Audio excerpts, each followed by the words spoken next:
Europe 1. 8h13, votre invité, Sonia Mabrouk, est le président de la région des Hauts-de-France et conseiller spécial de Valérie Pécresse. Bienvenue sur Europe 1 et bonjour Xavier Bertrand. Bonjour Sonia Mabrouk. Le grand remplacement dont a parlé Valérie Pécresse dimanche, c'est un fantasme ou une réalité? Ça n'est pas une réalité, ça n'est pas le cas et ça ne sera pas le cas. Pourquoi? Parce que vous le dites, ça ne sera pas le cas? Il suffit de le souhaiter? Tout simplement parce que la politique volontariste que veut mener Valérie Pécresse, c'est à la fois les valeurs républicaines et c'est aussi reprendre la main sur notre politique, reprendre en main notre destin et reprendre en main notre politique migratoire. En matière d'immigration, vous avez les extrémistes d'un côté, qui racontent bien souvent n'importe quoi, qui jouent sur les peurs, et vous avez les laxistes de l'autre. J'ai pas besoin de vous faire de dessin, les laxistes sont au pouvoir, les extrémistes, on les entend tous les jours. Et puis il y a celles et ceux qui veulent agir et agir efficacement. Et c'est ce que veut faire Valérie. Nous allons en parler. Ça veut donc dire reprendre en main notre politique migratoire, lutter contre l'immigration illégale et surtout, nous sommes les seuls à le proposer, mettre en place une politique de quotas migratoires, c'est-à-dire, ça n'est pas la France qui s'adaptera aux besoins de l'immigration, c'est l'immigration qui s'adaptera aux besoins de la France et on dira chaque année qui vient sur notre territoire. Une précision, Xavier Bertrand, pour 67% des Français interrogés, le grand remplacement est une réalité. Ça veut dire qu'ils sont extrémistes pour vous, ces Français-là? C'est tout simplement qu'on profite de leurs craintes et de leurs peurs. Mais on ne met pas sur la table les solutions qui vont permettre encore une fois de reprendre en main les choses. C'est ce que propose Valérie et elle est la seule à le faire. Parce que les extrémistes ne proposent aucune solution qui tient la route. Aucune. Et les laxistes ne voient pas justement quel est le sentiment de nos concitoyens. Moi, j'ai pas envie. Alors pourquoi elle a parlé pourquoi elle a dit grand remplacement, Valérie Pécresse? Est-ce que c'est vrai que vous avez tapé du poing sur la table hier lors d'une réunion stratégique avec les caciques du parti? Qu'est-ce que vous lui reprochez précisément? Alors ce que j'ai dit n'avait pas vocation à être public, mais ce que je dis, je l'assume complètement, parce que ce sont des réunions où on dit la vérité. Valérie Pécresse, hier matin, sur une autre antenne, a dit clairement les choses. Le grand remplacement, c'est pas nous, c'est pas notre conception. Parce que ça veut dire aussi qu'on a renoncé à vivre ensemble. Attendez, quand vous dites c'est pas nous, Monsieur Ciotti, ça ne le dérange pas, hein, le grand remplacement, au contraire. Il le dit, le grand remplacement, moi j'ai pas peur des mots, j'ai pas peur du politiquement correct. Alors c'est qui, vous? L'avis d'Éric Ciotti, l'avis de Xavier Bertrand, ça compte moins que l'avis de Valérie Pécresse. C'est ni Éric Ciotti ni moi-même qui sommes les candidats, c'est Valérie Pécresse. Et elle a remis clairement les choses à leur place hier matin et elle a bien fait. Vous me parliez de la réunion d'hier, où j'ai dit dans des réunions de travail comme celle-ci ce que je pensais. C'est que c'est les limites de la collégialité. Chacun veut donner son avis, mais c'est la candidate, dans sa relation avec les Français, qui compte avant tout. C'est pour ça que vous avez dit qu'elle n'est pas une candidate de synthèse, mais de conviction. Ça ne sera pas une candidate de synthèse qui gagnera la présidentielle. C'est une candidate de conviction. Et on l'a, la candidate de conviction. Elle s'appelle Pécresse. C'est la Pécresse qui a gagné la région des Hauts-de-France. C'est celle qui a gagné le Congrès. C'est celle qui est une femme libre et qui peut écouter différents avis et qui donne ses convictions. Oui, mais Monsieur Bertrand, vous nous entonnez aujourd'hui cette musique, mais l'autre gagnant de la primaire LR, vous l'avez oublié? C'est la ligne Éric Ciotti. Est-ce que ce n'est pas donc logique que la candidate soit Ciotti compatible? Bien évidemment. Et encore une fois, ça veut dire quoi? C'est de l'autorité, mais c'est de l'autorité républicaine. Vous voyez, Madame Mabrouk, il y a un point qui est important. Ma France, notre France, dans notre France, personne ne sera jugé sur sa couleur de peau, sa religion ou sur son prénom. Mais celui ou celle qui ne respectent pas la loi, nous serons intransigeants. Valérie sera intransigeante. Pourquoi vous avez besoin de le rappeler ce matin, Monsieur Bertrand? La question est directe. Quelle que soit sa couleur de peau, sa religion ou son prénom. C'est ça notre France, c'est ça notre République. Est-ce que Valérie Pécresse Et on est aux antipodes des extrémistes qui cherchent à faire peur. Voilà la vérité. On va en parler. Mais est-ce que Valérie Pécresse écoute des gens qu'elle ne devrait pas écouter alors? Non, c'est tout simplement que vous pouvez écouter les uns et les autres, mais je souhaite, moi, pour qu'elle gagne cette élection, qu'elle soit elle-même. Il y a beaucoup de critiques, mais vous savez... Elle a été elle-même dimanche? Elle est solide. Est-ce qu'elle a été elle-même dimanche? Qu'est-ce que vous voulez me faire dire? La question est directe. Est-ce qu'elle a été elle-même dimanche? Vous la connaissez bien. Est-ce que c'était la Valérie Pécresse que vous connaissez dimanche lors du meeting à Paris? Et sur le fond, elle a posé un discours qui montre bien sa personnalité et la différence de sa personnalité avec M. Macron. Une femme courageuse, une femme engagée. Et sur le fond, la Nouvelle-France, en termes d'autorité, de travail, de territoire, franchement, aux antipodes, c'est un vrai projet qui permet la confrontation entre les uns et les autres. Monsieur Bertrand, coincé entre Emmanuel Macron qui séduit, et il faut le dire, une partie de la droite libérale, très européenne, et Éric Zemmour qui séduit une autre partie de la droite, conservatrice, identitaire. Mais à qui s'adresse votre candidate? À quelle droite parle-t-elle? C'est la droite de l'ordre. C'est la droite des valeurs républicaines, c'est la droite du travail, et c'est aussi la droite de la République des territoires, allons même plus loin, de la révolution par les territoires. Elle est la seule à porter ces idées. Et c'est celle qui permettront de remettre la France sur les rails, de redonner de la confiance et de la fierté à nos concitoyens. Et tout ça, elle l'a dit dimanche. Et tout ça, elle l'a bien dit dimanche. Elle a dit autre chose dimanche. Dans le journal du dimanche, Valérie Pécresse a dit, je cite, « J'espère que Zemmour appellera à voter pour moi à 20h01 au soir du premier tour ». Donc elle a besoin de séduire la droite zémouriste que vous qualifiez ce matin d'extrémiste. Non, attendez, moi je fais la part des choses, vous savez, et j'étais confronté aux extrêmes dans ma région à chaque élection régionale, et il y a bien une leçon, c'est que les dirigeants des extrêmes, je suis désolé, ils n'exploitent que les peurs. Si vous cherchez des solutions, c'est jamais de leur côté que vous les trouverez. Et puis il y a des gens qui sont inquiets, et les dirigeants des extrêmes, les extrémistes, profitent de leur peur et de leur crainte. Voilà ce qu'elle a dit dimanche, et elle l'a dit avec beaucoup de force. Mais vous et avec avez beaucoup besoin de faire l'explication de texte ce matin, c'est assez quand même étrange. S'il a été aussi clair, pourquoi venir expliquer ce qu'elle a voulu dire, votre candidate? Est-ce qu'il y a eu un flou et donc un loup, donc un flou? Non, c'est pas du tout ça. C'est que vous me posez les questions là-dessus. Je vous réponds, quelle est ma conception? Quelle est la conception de Valérie? Mais ce qui est le plus important là-dedans, c'est que moi, je me laisserai pas détourner d'une chose. On entend du tout et n'importe quoi. Et ce que j'ai dit dans cette réunion d'hier... Mais c'est elle qui est la candidate, monsieur Bertrand. C'est qu'on va pas passer un siècle sur la question de la forme du discours de l'autre jour. Je vous parlais du fond. J'ai commencé par l'expression grand remplacement. Je n'ai pas posé une question sur la forme. Mais dites-moi, parce que je voyais aussi une remarque là-dessus, sur la question de l'art oratoire. Mais bon sang, si l'art oratoire, ça faisait un président, on engagerait bientôt le 3e mandat de monsieur Mélenchon. S'il suffisait d'être tribun pour être président de la République, comme ça que ça se passerait, monsieur Mélenchon serait président de la République. Mais c'est pas comme ça que ça se passe, parce que ce sont les solutions aux problèmes des Français. Et pourquoi les uns et les autres ne parlent... Tiens, monsieur Zemmour ne parle que d'immigration. Vous savez pourquoi? Parce qu'en matière d'économie, en matière de pouvoir d'achat, il a rien à dire. Or, vous le savez bien... Vous avez entendu ses propositions? Bon, il n'y a rien qui tient, il n'y a aucune solution de financement. Mais les solutions que propose Valérie Pécresse, c'est simple, ne nous racontons pas d'histoire.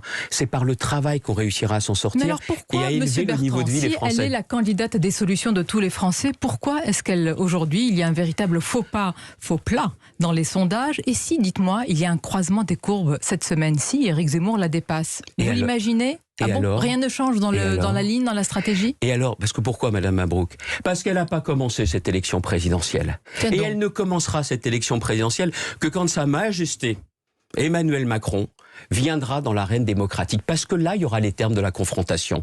Et on verra clairement, pour ceux qui sont des candidats, pardonnez-moi, sérieux pour diriger le pays, qui est capable d'incarner l'avenir pour notre pays et pour les Français. Et Valérie a toutes les qualités pour diriger le pays. Pourquoi? Attendez, et c'est ça qui est le plus important. Sur ça. Vous dites la question du fond du projet, et aussi la personnalité, le tempérament pour diriger. Vous ne cessez de marteler, Xavier Bertrand, que Valérie Pécresse est la seule à pouvoir battre Emmanuel Macron. Notons au passage qu'après, c'était vous au départ. Vous étiez le seul à l'époque à pouvoir le battre. Mais quoi qu'il en soit, est-ce qu'il ne faut pas d'abord que Valérie Pécresse se concentre sur le premier tour? Est-ce que vous n'êtes pas en train d'enjamber ce premier tour? Non, c'est se concentrer, là vous avez raison, sur le fond du projet, sur les solutions à apporter aux Français. Moi, vous savez, je porte cette idée que le quinquennat qui s'ouvre devrait être le quinquennat des classes moyennes. Parce que ce sont elles... Oui, mais vous n'êtes pas le candidat. Mais attendez... Vous dites ça devrait être... Vous avez écouté le discours de dimanche ou pas? Bien sûr que je l'ai écouté. Sur le travail, sur le fait de pouvoir dépasser, sortir des 35 heures, de pouvoir racheter les journées de RTT. Ce que Valérie veut mettre en place justement sur la politique familiale. Ce sont des solutions pour les classes moyennes parce que 5 ans après l'élection de M. Macron, les classes moyennes ont perdu espoir. Elles n'ont pas le sentiment, c'est la réalité du déclassement. Et nous voulons leur redonner confiance. Il y en a un, c'est le président, des gens qui vont très bien. Tant mieux pour eux. Mais Valérie va être la candidate de tous les Français, mais de dire que la priorité, ça sera pour les classes moyennes. Ma question, c'est est-ce que c'est le conseil ce matin de Xavier Bertrand à Valérie Pécresse soit la candidate des classes moyennes et arrête d'aller sur la droite zémouriste comme elle a tenté de le faire dimanche? Qu'est-ce que je vous ai dit tout à l'heure? Qu'elle soit elle-même, elle a ça en elle, une femme d'ordre et d'autorité, mais une femme également qui veut redonner de l'espoir. Et elle est la seule à pouvoir le faire. Mais vous savez, l'autorité, la sécurité, la justice, lutter contre le terrorisme islamique, c'est un préalable. Notre pays connaît un désordre sans pareil depuis 5 ans. Rien n'est tenu, rien n'est tenu. En matière de sécurité, rien n'a été fait. Écoutez, c'est un échec sans précédent. La faillite sécuritaire de ce gouvernement... Gérald Darmanin sera notre invité demain ici même à votre place. Rien n'a été fait. Vous considérez que le ministre de l'Intérieur n'a rien fait sur tous les domaines. Mais ce gouvernement qui nous dit que, regardez bien, que les cambriolages ont baissé en 2020-2021, ah oui, on était tous confinés chez nous, c'est sûr qu'il y a eu moins de cambriolages, mais ils nous prennent pour des imbéciles ou quoi? Monsieur Bertrand, la meilleure défense, c'est l'attaque. Ce matin, on l'a bien compris. Mais regardez les chiffres même du ministère, traduisent cette explosion. Et c'est pas seulement des chiffres, c'est ce que constatent nos concitoyens. Si on veut que ça change en matière de sécurité, faut changer de président. Vous m'avez dit, Valérie Pécresse est une candidate, une femme, évidemment. Est-ce que si on critique une femme, on est forcément machiste? Dès qu'elle est critiquée, est-ce qu'elle va sortir la carte machiste, Valérie Pécresse? Non, c'est une femme qui est très engagée, qui défend la cause des femmes. Mais vous savez, elle ne se cherche pas d'excuses, de paravent, parce qu'elle est courageuse et solide. Et ça, je pense que c'est aussi sa marque de fabrique. Pourquoi alors certains ne le reconnaissent pas? Certains qui étaient, il y a encore quelques jours, de votre famille politique. On va écouter Éric Woerth. Il était l'invité du grand rendez-vous Europe 1 CNews Les Échos. Il y a au fond chez Valérie Pécresse à la fois Emmanuel Macron, il y a beaucoup d'Emmanuel Macron mais peut-être un peu sans le talent, et puis il y a beaucoup également d'Éric Zemmour mais sans la puissance. C'est lucide ou c'est sévère? Bon, c'est surtout qu'il disait le contraire voilà quelques semaines encore. Pourquoi il a évolué selon vous? Il n'y croit plus? Posez-lui la question. Je lui ai demandé et il pense que un second mandat d'Emmanuel Macron sera utile et efficace, dit-il. Un premier mandat, il n'a pas fait les réformes qu'il fallait. Et vous croyez qu'il va se découvrir le courage de les faire maintenant? Puis il y a aussi un autre aspect. Valérie Pécresse sera la seule à être capable d'avoir une majorité pour diriger ce pays sans combinaison, sans racolage, sans débauchage. Et ça fait aussi une vraie différence. Un débauchage, ça peut être une dynamique politique. D'ailleurs, on ne voit pas de ralliement à votre... Non, ça vous fait sourire? Ouais, bon, je dois vous n'en voulez pas? Moi, je dois être ringard. Je continue à croire aux convictions. C'est la raison pour laquelle je m'engage corps et âme dans cette campagne. Oui, mais enfin, vous avez quitté aussi le parti avant d'y revenir, Monsieur Bertrand. C'est qu'à un moment, vous avez eu un doute sur ce parti. Et je ne suis pas allé chez Macron pour un poste, moi. Vous n'avez pas de doute sur le fait que Nicolas Sarkozy sera fidèle à sa famille politique et qu'il lui apportera son soutien? Écoutez, je souhaite qu'il apporte son soutien, parce que Nicolas a une place à part dans la vie politique, un grand président, celui qui le dernier nous a fait gagner après Jacques Chirac.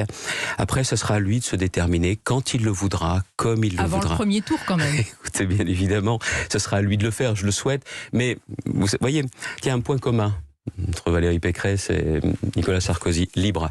C'était le titre d'un très beau livre de Nicolas Sarkozy. C'est aussi le nom de la formation de Valérie. Ils sont tous les deux libres, mais laissez-lui sa liberté. Elle a le même projet que Nicolas Sarkozy, Valérie Pécresse? Les choses ont forcément changé, mais sur la question de l'ordre, de l'autorité et du travail, oui, il y a clairement aujourd'hui dans le projet cette direction et cette conviction. Vous ne pouvez relancer notre pays, redonner de l'espoir que si on a remis de l'autorité. Et le travail, c'est la seule façon de redonner de l'espoir à tout le monde.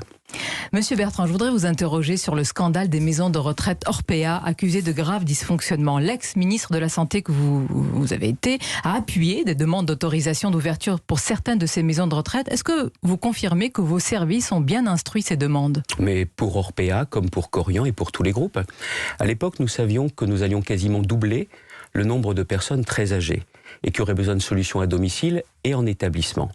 Et donc, je l'ai fait dans le respect des règles qui étaient fixées, mais pour tous les groupes.